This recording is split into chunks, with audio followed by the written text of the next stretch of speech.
Dane Brugler is a legend. He does the NFL Draft Beast rundown, which is so big you need to get a password for it, and it's a big PDF thing. And he joins us now. His mock draft is now up at The Athletic. That's what we're going to focus the most on. Dane, I know you're very busy, and we really do appreciate you coming on. Thank you so much. Morning, guys. I appreciate you having me. No. And you got to be one of the more sought-after guests in radio over the past week or so. I mean, this is, like Fred said, we're lucky to have you because you are busy and everybody wants to talk about this, as they do every year. It's fun to talk about because, there's so much goes into the Beast, and then doing a mock draft. I did a 7-round mock draft up to this morning. A lot of interest in that. Just try to play with different scenarios, what could happen, try to connect the dots in terms of the trends that certain teams show, the team needs, all of that. So it's a good exercise for me as you kind of prepare for the draft, but also fun to hear the fan reaction.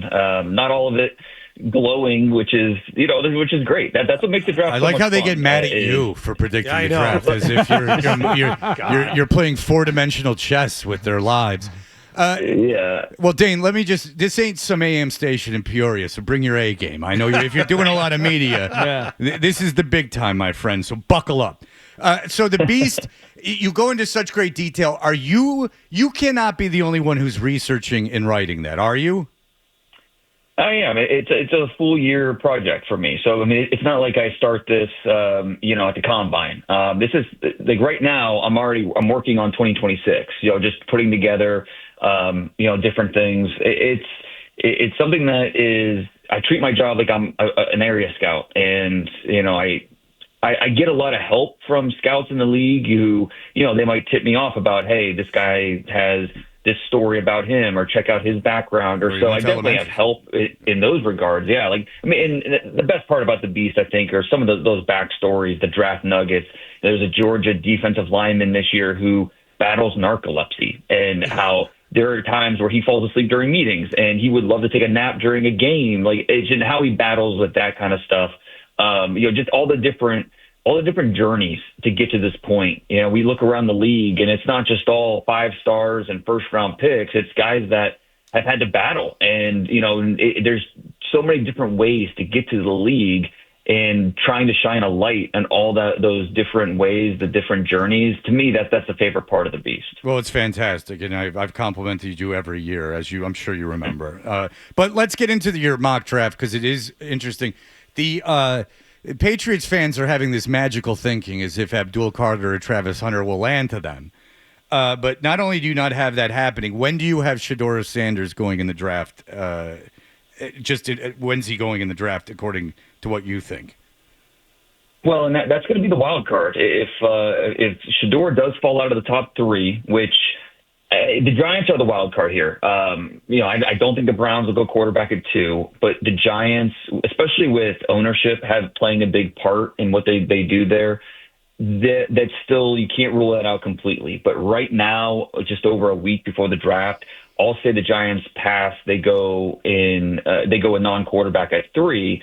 And so then we're on Shador watch. Where does he fall at that point? I don't think that the Raiders, the Jets, and even the Saints, with Derek Carr's 2025 season in doubt with the injury, I still don't think the Saints go that direction. So now we're talking mid-first round, maybe even into the 20s. And in this scenario, I have him going to the Steelers there at 21. We expect Aaron Rodgers to be the quarterback for Pittsburgh this season, which is a fine short-term option. But they might find themselves in a position where, all right, we have a short-term option. Let's also try to find a long-term option here. They brought in Shador for a 30 visit. But it'll be interesting once if Shador does get out of the top 3, it's anybody's guess where he ends up at that point. And as a Jet fan, I can tell you, do not hesitate in drafting a quarterback if Aaron Rodgers is your option. He cannot move, which is a bit of an issue. Now, Shador Sanders, so again, this pertains to Patriot fans because you want Shador Sanders obviously being taken in the first 3 picks because that will give you an elite prospect falling to you. If Shador Sanders was in last year's draft, I just like doing this exercise, where would he have been taken? Say the 5, what were there, 5 kids in the first round last year taken at quarterback? Where would he have fallen in that? Yeah, no, it's six in the top 12. Okay. Yeah, six in the top 12. He would not have been among the six. He would have been. I think if Cam Ward were in last year's draft, he probably would have been looking at either 4 or 5 in terms of the quarterbacks off the board. He would have been competing with Michael Penix and J.J. McCarthy to be the 4th or 5th quarterback drafted.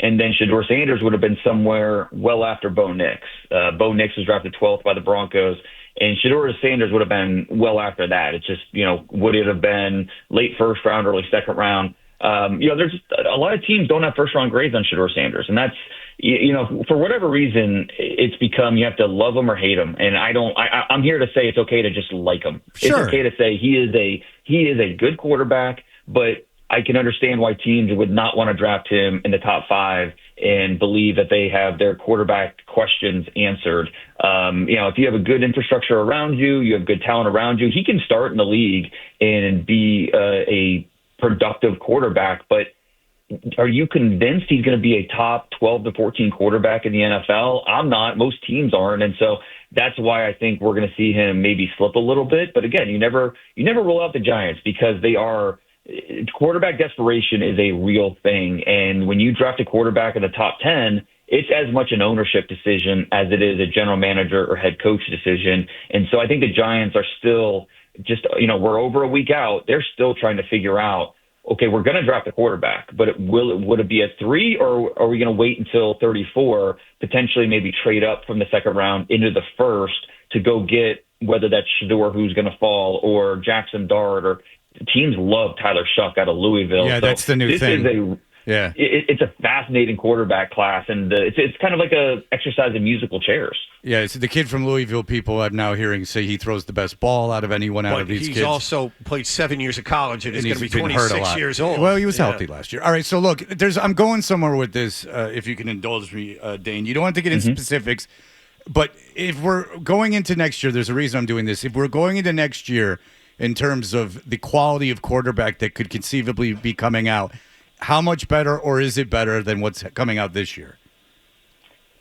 Yeah, and there isn't a true, there's no Caleb Williams or Drake May where we knew a year ahead of time those guys, those were dudes. We don't have that necessarily, but obviously Arch Manning is going to be the starter at Texas. He will be draft eligible. We don't know. We haven't seen enough of him to just say, okay, well, definitely he'll be a top 5 type of player. But there's plenty of love for Drew Aller from Penn State, Garrett Nussmeier from LSU. So there's some promising quarterbacks, guys that you say, okay, I could see them with another strong season in college, them end up being top 5 picks.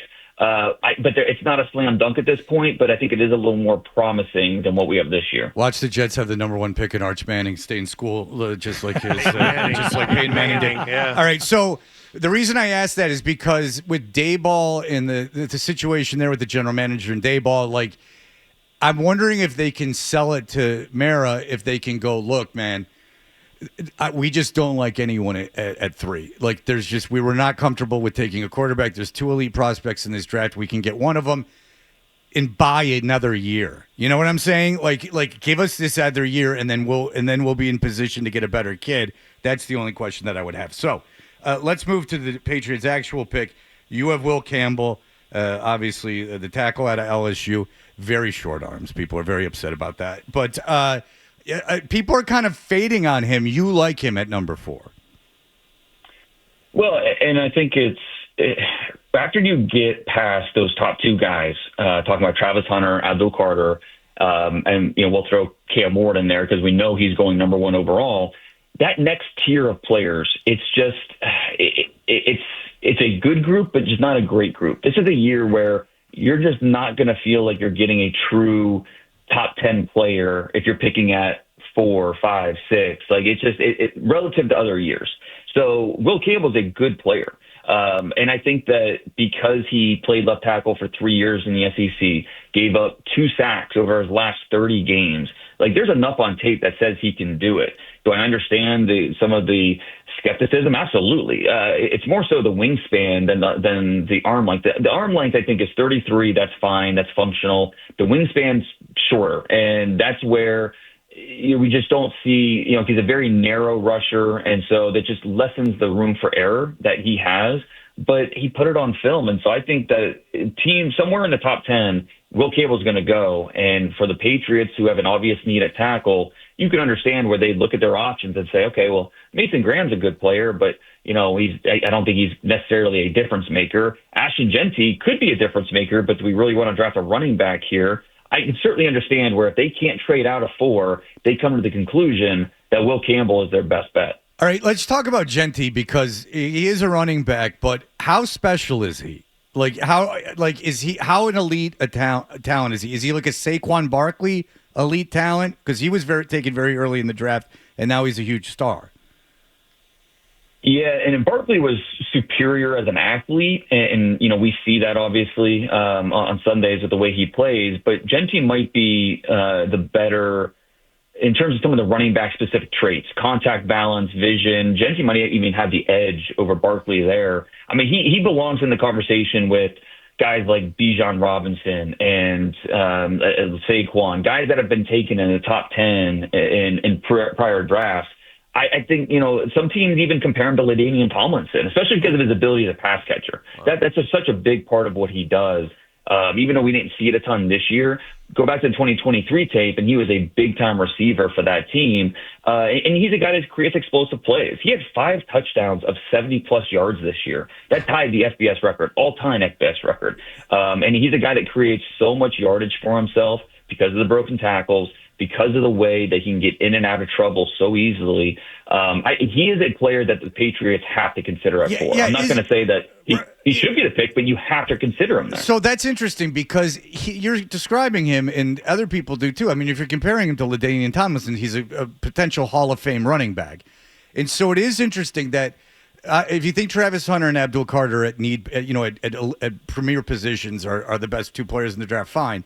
But then if Genty is the only other potential, pretty surefire star, it is interesting if you then go and you just go, well, this kid's a star, I'm going to take him. I know, left tackle is a more important position. I know that you want to build through the trenches, but here's this kid that I could have the next LaDainian Tomlinson for 10 years. That's enticing. So you're saying that wouldn't be like a ridiculous pick at 4. No, I mean, you have to help your quarterback. And sure, a left tackle would do that, but so would a running back like this, who is a true difference maker. You add him to the mix where, he's going to give you juice in different ways as a catcher, as a runner. Again, the ability to stay afloat is it's uncanny with him. The contact balance.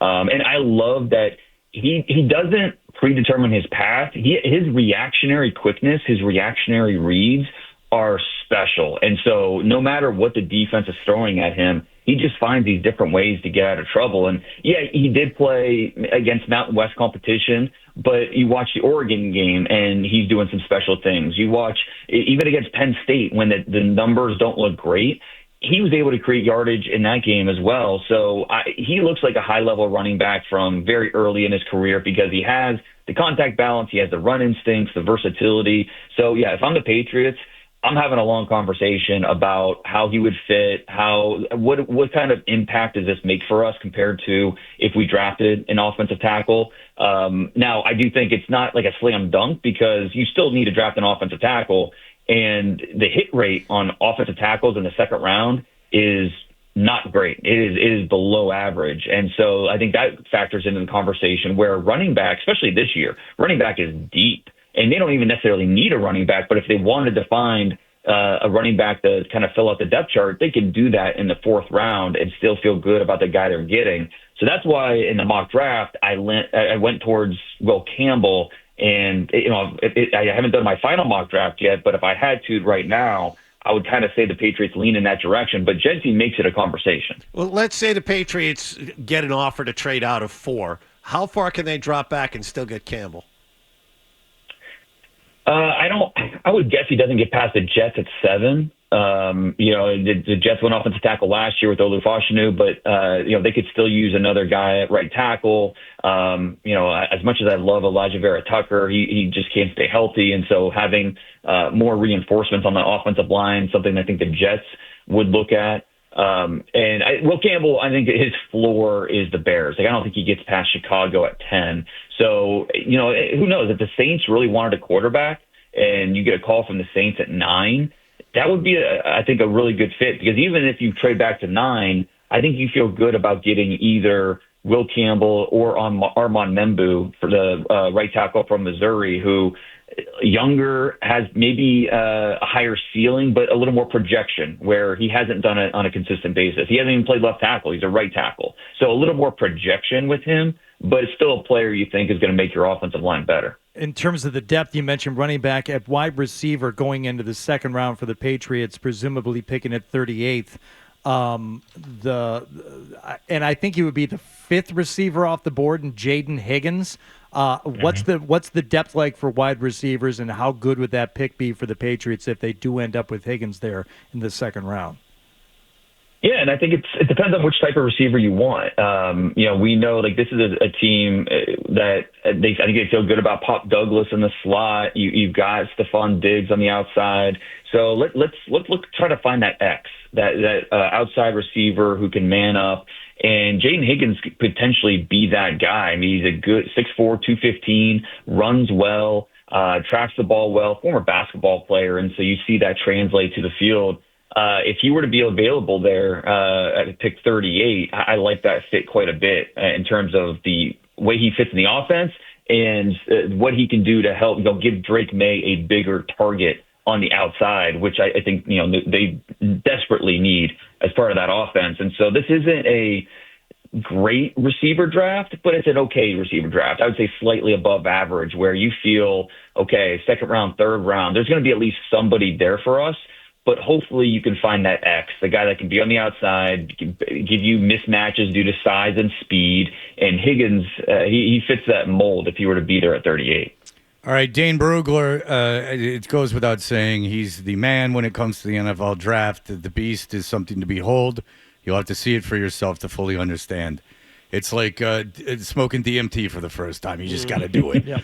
All right, Dane Brugler, read him in The Athletic. Thanks so much for the time, sir. If you like that clip, and how could you not? Check out more videos from Toucher and Hardy here. Point slightly up and to the left. For more Patriots analysis and opinion, hit this playlist. Point slightly down and to the left. And for the latest from the Sports Hub, download at 985thesportshub.com.